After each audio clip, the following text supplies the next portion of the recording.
Welcome to the lecture series on CFD Part 2. This is lecture 21 on approaches to flow simulation in complex geometries. Simulation of flow in complex geometry is much more complicated than when the flow domain is bounded by parallel planes and we can use Cartesian grids. There are many challenges related to this issue, with various possibilities and options.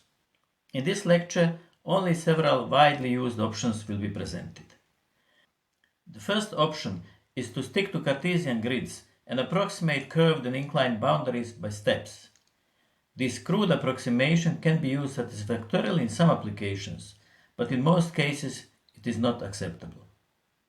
Another popular possibility is to use so-called immersed boundary methods. There are many of them, but the common feature is that the grid is not adapted to the flow boundary. Instead, boundary conditions at boundaries are imposed by modifying equations for control volumes or grid nodes affected by boundaries. We shall show one example. Most commercial CFD codes use boundary-fitted non-orthogonal grids. There are still many options, both within finite difference and finite volume subclasses. Details of some of the most widely used approaches will be described in following lectures, but one example of computing laminar flow in a non-trivial geometry using different methods will be presented and discussed. The choice of vector and tensor components and the variable arrangement on the grid is another important aspect when it comes to flow simulation in complex geometries. We shall also briefly discuss the approaches to the generation of unstructured boundary-fitted grids and show an example of application of Simpson-Test stasis in plus software. Boundaries coincide with Cartesian grids only when they are planar and parallel to coordinate planes. In most practical geometries, this is not the case. The crudest approximation of complex geometries is obtained with a stepwise approximation of inclined and curved boundaries. Here is an example of a locally refined Cartesian grid with a stepwise approximation of a semi-cylindrical obstacle in a channel. The grid is locally refined in the vicinity of the cylindrical boundary surface to reduce the step height and obtain a better representation of the curved surface. Stepwise approximation of inclined and curved boundaries is seldom used in engineering applications. Exceptions are applications in which forces acting on bodies or heat transferred body surface are not of primary interest. An example is the modeling of fire and smoke propagation in buildings. In that case, the modeling of complex flow physics, chemical reactions, phase change, etc., and the prediction of fire and smoke propagation is more important than forces on obstacles. The stepwise approximation still allows to determine the major flow patterns in a complex geometry, especially if the grid is locally refined as in the preceding slide. One only must be aware of limitations of this approach. Theoretically, if the boundary surface is rough, the grid could be further refined locally until the cell size becomes comparable to the roughness height. However, in most practical applications, this would lead to an excessively high number of control volumes or grid points. Another option is to trim the Cartesian grid by boundaries, creating irregular cut control volumes. The problem with this approach is that the worst cell quality is obtained where the highest accuracy is normally required, namely at walls. This plot shows the same example of a semi-cylindrical obstacle in a channel shown in slide 4, but this time the locally refined Cartesian grid is trimmed by the obstacle wall. The next slide shows a zoom into the grid structure near obstacle surface. Trimming can create small boundary faces between much larger faces, or small cells between large cells, as shown here by the dashed lines representing the original Cartesian grid. Both of these situations are undesirable for accuracy and robustness reasons. Trimming tool in Simpson-Test stasis and plus software is trying to avoid some of the above problems by deleting small cells, as in this example here, where these three vertices are collapsed. Analogously, small faces like this one are avoided by collapsing these two vertices. These corrections after the trimming is performed create some irregularly shaped control volumes, but that is usually a much lesser problem than small cells or faces embedded between much larger ones. Trimming can be applied to non-Cartesian grids, for example polar cylindrical, which may be more appropriate for some geometries. Usually, the base grid is structured or block structured, possibly with cell-wise local refinement, as shown in slide 6. Boundaries must be described by a closed surface. One possibility is to use discrete surface triangulation, for example in STL format, stereolithography. Another option are non-planar discrete patches described by splines in various cut formats, for example non-uniform rational base splines or NURBS. If the grid is sufficiently fine near boundary, trimming regular grid by the boundary is often good enough for laminar flows. Turbulent flows at high Reynolds numbers require fine grid in normal direction even on plane surfaces. Grids trimmed by boundary are usually not suitable, as will be demonstrated in lecture 32. The most widely used approach is to generate several layers of prismatic cells along walls, 5 to 20 depending on how wall boundary condition is handled, and trim the background grid by the surface of the outer prism layer, which is shown in the next slide. A widely used approach in industrial applications is the generation of prism layers along walls and trimming the regular grid by the outer surface of the prism layer, as shown in this plot on the same geometry used for other approaches in slide 4 and 6. Cones are critical. Some grid generation tools shrink the thickness of the prism layer near a corner, as shown in this plot at these two corners. Trimming the regular grid by the outer surface of the prism layer rather than by boundary itself ensures a good quality grid near walls, which is important for flows at high Reynolds numbers. Lower quality cells arising from trimming, cut and deformed cells, as shown in slide 7, are now in a less critical zone away from wall. The most widely used approach in industrial applications is the generation of prism layers along walls with an unstructured grid continuing seamlessly from the outer prism layer surface. Prisms can have any base shape, from a triangle to an arbitrary polygon. Most commercial CFD software include tools for generation of polyhedral grids. Usually a tetrahedral grid with triangular base prisms is generated first, and then converted to a polyhedral grid using various conversion techniques. The first step is the generation of a triangular surface grid on solution domain boundary, which is locally refined according to boundary features. The process will be described in more detail in slides 28 to 30. Another possibility to handle complex geometries using regular grids is to apply one of the so-called immersed boundary methods. Such methods are becoming very popular in the research community. See, for example, a recent open access review article by Versico from 2023. In immersed boundary methods, the grid is not adapted to boundaries. Instead, cells cut by boundaries receive a special treatment. There are many different approaches. Only one will be outlined. Their main attractivity stems from the simplicity of grid generation and low requirements on cut quality. The crudest approach is to simply fix the velocity to wall velocity inside cells cut by a wall and not solve the equations for cut cells and cells outside the flow domain.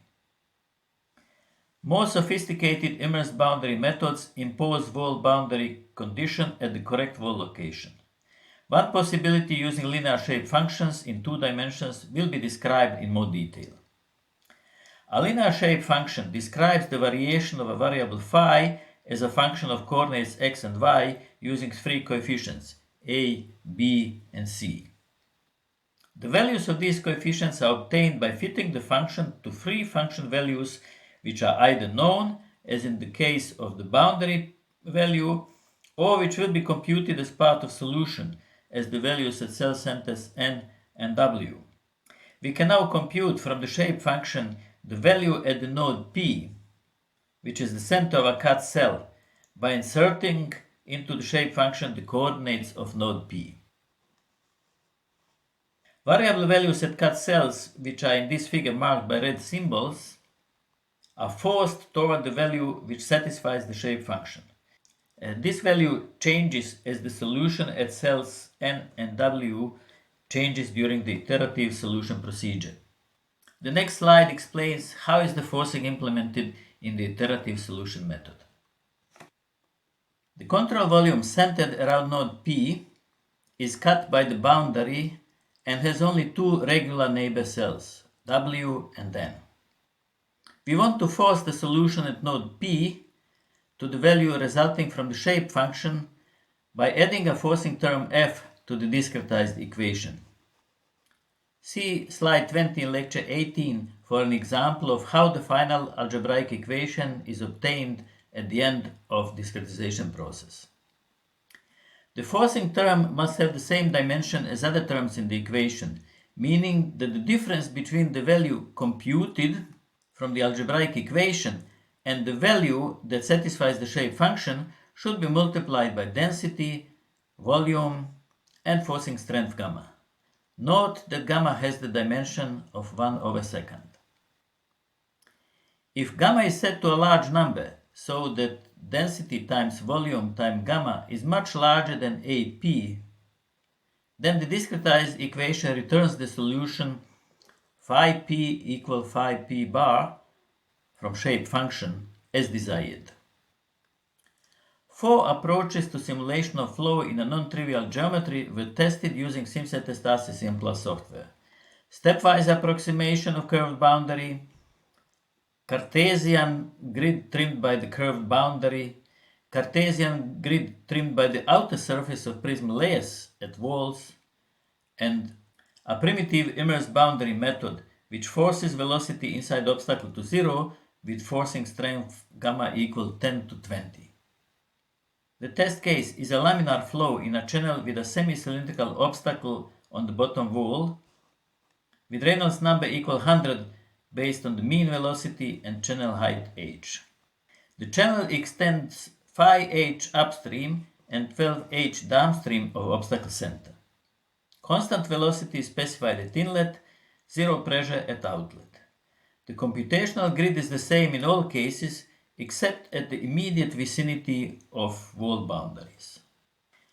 This slide shows the contours of the axial velocity in the whole solution domain computed using the 4 approaches outlined in the preceding slide. Upstream of obstacle, the flow undergoes a transition from the block profile specified at inlet towards a fully developed channel flow. The obstacle deflects the flow upward and leads to an acceleration because the cross-sectional area reduces to half channel width above the obstacle. Behind the obstacle, a recirculation zone is established with negative streamwise velocity of maximum magnitude around 22.5% of the mean velocity in the channel. Further downstream, a fully developed channel flow is attained. The results from all 4 approaches are very similar. The maximum velocity differs by less than 1% of the mean velocity in the channel. This slide shows the pressure contours in the whole solution domain computed using the 4 approaches outlined in slide 14. For the first 3 approaches, the maximum pressure is the same. It is obtained at the 2 corners where the inlet boundary is in contact with channel walls because a constant velocity is specified at inlet and no slip condition at walls. The lowest pressure is obtained near the top of obstacle, and it is significantly lower when the obstacle is approximated by steps than when the grid is fitted to the circular shape. In the case of a primitive immersed boundary method, large values of both positive and negative pressure are obtained inside the obstacle, where the velocity is forced to 0. This can be avoided by not solving the equations in cells within the obstacle, which was not done here. By limiting the contour values to the levels from stepwise approximation, we see that pressure distribution inside flow domain is similar to that obtained with other approaches. This slide shows the streamlines colored by velocity magnitude in the whole solution domain computed using the 4 approaches outlined in slide 14. The recirculation zone behind obstacle looks the same and is of equal length in all 4 cases. Streamlines inside the obstacle, in the case of immersed boundary approach, should be ignored. The plot on the left shows pressure distribution along obstacle, and the plot on the right shows wall shear stress on obstacle wall. The curves are smooth when prism layers along walls are used. When the Cartesian grid is trimmed by obstacle wall, small oscillations appear, which is due to poor quality cells at the boundary, trimmed and deformed cells as shown in slide 7. These oscillations are better visible in the plot of shear stress than in the pressure plot, because the former is more sensitive to grid quality than the latter. With a stepwise approximation of obstacle wall, both pressure and shear stress exhibit very strong oscillations, as might be expected. This table shows the total force in streamwise direction, its pressure and shear components, the total force in crossflow direction, the length of the recirculation zone, and the separation point on obstacle. The total force in streamwise direction is with stepwise approximation only 0.18% higher than for trimmed grid with prism layers, which is a very good agreement suggesting a good accuracy in force prediction when stepwise approximation is used. However, the pressure contribution to this force is with stepwise approximation 4.17% too high, and the shear force is 18.14% too low compared to the solution obtained with prism layers at walls, which can be considered as sufficiently accurate. Thus, the errors in force components are significant. Interestingly, the errors in pressure and shear force components are of the same magnitude but opposite sign. They almost perfectly cancel out, and the total force is in good agreement with results obtained using boundary fitted grids. The obstacle used in this test case is a blunt body. The pressure force is 4.6 times higher than the shear force. Would the conclusions be the same in the flow around a streamlined body? Let's check this in the next few slides. 3 approaches were tested for the flow around an airfoil using SimSatisfactorily plus software. Stepwise approximation of the airfoil, Cartesian grid trimmed by airfoil surface, and Cartesian grid trimmed by the outer surface of a prism layer at airfoil wall. The test case is a laminar flow in a channel with a centered NACA 0012 airfoil with Reynolds number equal to 500 based on mean velocity and channel height, which is 10 centimeters. The chord length of the airfoil is also 10 centimeters. The channel extends 5 heights upstream and 12 heights downstream of airfoil center. Constant velocity is specified at inlet, zero pressure at outlet, and slip condition at top and bottom boundary. For the streamlined body in this test case, the shear force is expected to be much higher than the pressure force. This slide shows plots of the 3 grids in the airfoil vicinity. The grids are almost identical except in the immediate vicinity of the airfoil surface. Local refinement is applied around airfoil and especially around the leading edge. These plots show details of discrete geometry representation near leading edge as seen by the Navier-Stokes equations. Near wall cells are stretched in prism layers, while the aspect ratio is equal to 1 in grids without prism layers. These 3 plots show the streamlines around airfoil colored by velocity magnitude computed using the 3 grids shown in the preceding slide. The maximum velocity is the same in all 3 cases, and the color distribution appears also the same. In this plot, velocity vectors from the computation using trimmed grid with prism layers are shown. One can see the development of the boundary layer and how its thickness increases. There is no flow separation and recirculation at the zero angle of attack. These 3 plots show the pressure contours around airfoil computed using the 3 grids shown in slide 20. The maximum and minimum pressures are almost the same for both trimmed grid versions. With a stepwise approximation of airfoil surface, maximum pressure is higher and minimum pressure is lower than for grids with a smooth airfoil surface representation. Otherwise, the contours are similar. The plot on the left shows pressure variation along airfoil surface, and the plot on the right shows wall shear stress on airfoil wall. The curves are smooth and prism layers along walls are used. When the Cartesian grid is trimmed by airfoil surface, small oscillations appear, especially in the front part of the airfoil where the flow is accelerated due to diverging walls. This is due to poor quality cells at the boundary, trimmed and deformed cells as shown in slide 7. The table shows the drag force on the airfoil, the total value, and the contributions by pressure and shear stress at wall. The total force is with stepwise approximation only 0.086% lower than for trimmed grid with prism layers. Again, a very good agreement, as was the case with the blunt obstacle in the previous test case.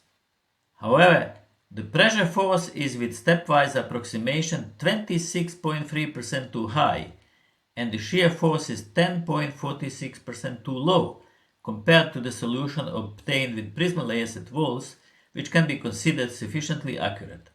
Thus, the errors in force components are very high.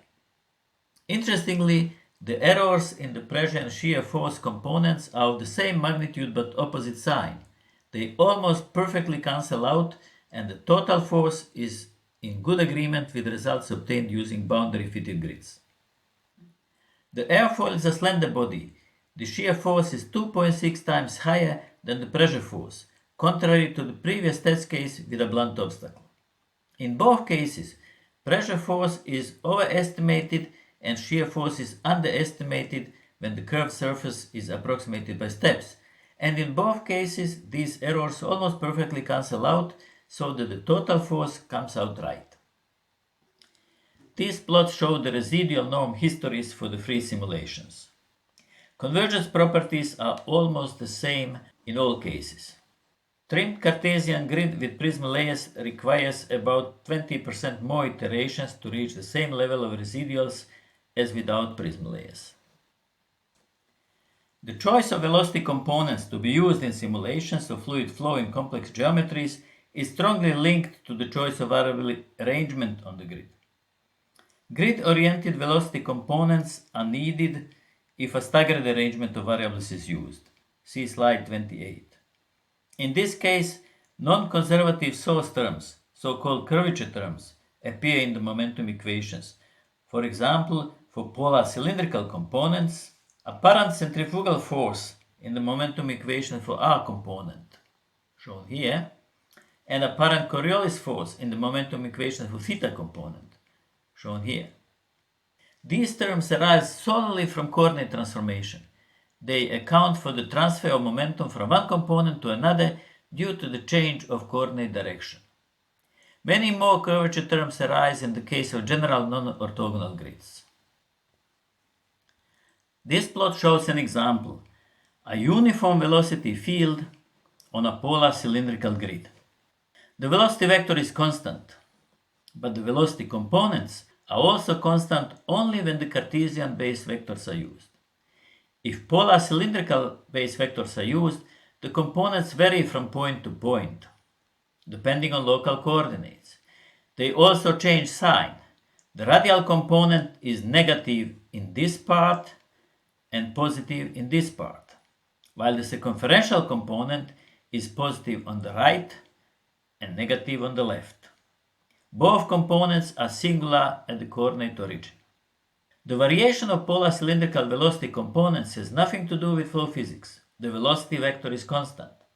The changes in components are solely due to the changes in base vector orientations, which makes the computations using grid-oriented velocity components more complicated than when Cartesian components are used. Staggered arrangement with Cartesian velocity components does not work when the grids are non-orthogonal as on Cartesian grids. We obtain situations where components are parallel to the faces and make no contribution to the mass flux. Staggered arrangement would work well with grid-oriented velocity components, but equations then lose the strong conservation form and contain the so-called curvature terms. These terms are extremely sensitive to grid smoothness and can adversely affect both accuracy of solutions and the robustness of the solution method. Collocated arrangement with Cartesian velocity components is the most widely used approach. If applied in a straightforward manner, it can lead to pressure-velocity decoupling, but well-established methods to prevent this from happening have been developed. Let us briefly discuss the approaches to generation of unstructured grids in complex geometries. The first step is importing the CAD model of flow domain geometry. If the input are CAD models of solid parts, the volume in which the flow takes place may need to be extracted in preceding CAD operations. CAD tessellation often involves sliver triangles, like these ones, or concentration of small triangles, like here. It is not suitable as the starting point for volume mesh generation. The second step is the remeshing of solution domain boundaries to obtain a surface grid which can serve as a starting point for volume grid generation. Local refinements can be applied using volume, surface, and line controls. For example, a spherical volume shape larger than this mixing chamber is used to enforce a finer grid over this boundary. The curvature of boundary can also be used to control the grid size. By specifying the number of self-faces on a circle, one obtains a finer mesh on the surface of a pipe with a smaller diameter, as can be seen by comparing the surface mesh on this pipe and on this pipe. Sharp edges lead to a high variation of both velocity and pressure. One can specify the grid size on specific feature lines in the CAD model, as was done here with these three edges. The result is a very fine grid near the edge and a gradual coarsening with distance from edges. The third step is the generation of a volume mesh based on surface mesh from step 2. Usually, a tetrahedral grid is generated first. It can be used for flow simulation, but with standard second-order approximations, convergence is lower and the accuracy is lower than for polyhedral grids. Tetrahedral grids can be converted to polyhedral grids using various methods. The most widely used approaches are Voronoi diagram, which is a dual of Delaunay triangulation, or splitting each tetrahedron into 4 hexahedra by connecting centers of volume, face, and edge. These two plots show a vertical and a horizontal section through the polyhedral grid that is used for flow computation. Local refinements near sharp edges and in the mixing chamber are clearly visible. The flow in a branching pipe using the polyhedral grid shown in preceding slide was simulated using SimCenter Starcesium Plus software. The flow is laminar and the Reynolds number in the inlet pipe was 120. A constant velocity was specified at the inlet boundary, while constant pressure was specified at the two outlet boundaries. The outlet pressures could be different. The flow rate through each outlet adjusts then automatically to achieve the balance of pressure and shear forces. The upper right plot shows pressure distribution in the horizontal section through the solution domain. The lower right plot shows streamlines colored by velocity. On the chamber wall opposite the inlet, a stagnation point is visible. Pressure is much higher there than in outlet pipes, which causes redirection of the flow. Streamlines are shown in the plot on the left. While streamlines close to horizontal plane go smoothly into the outlet pipes, streamlines close to top and bottom side of the inlet pipe undergo some recirculation before entering one of the outlet pipes. The effect of under-relaxation factors on convergence rate was studied in lecture 19, see slide 12, using Cartesian grids to compute lead-driven cavity flow. Let us see whether the same conclusions hold for computations using polyhedral grids in a complex geometry. The upper left plot shows residual history for the case of under-relaxation factors being 0.9 for velocities and 0.2 for pressure. The upper right plot shows the same information when under-relaxation factors are set at the default values, 0.7 for velocities, 0.3 for pressure. Simple algorithm was used in these computations with second-order Appian scheme for convection. We see that convergence is 3 times faster with under-relaxation factor set to 0.9 for velocities and 0.2 for pressure than with the default values 0.7, 0.3.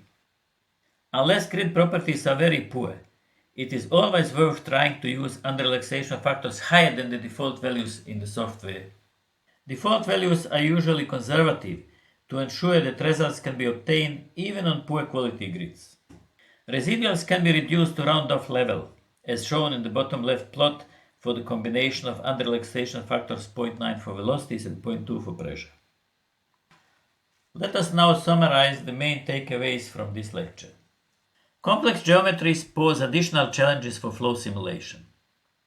To define the flow domain as a closed volume, one must use CAD tools.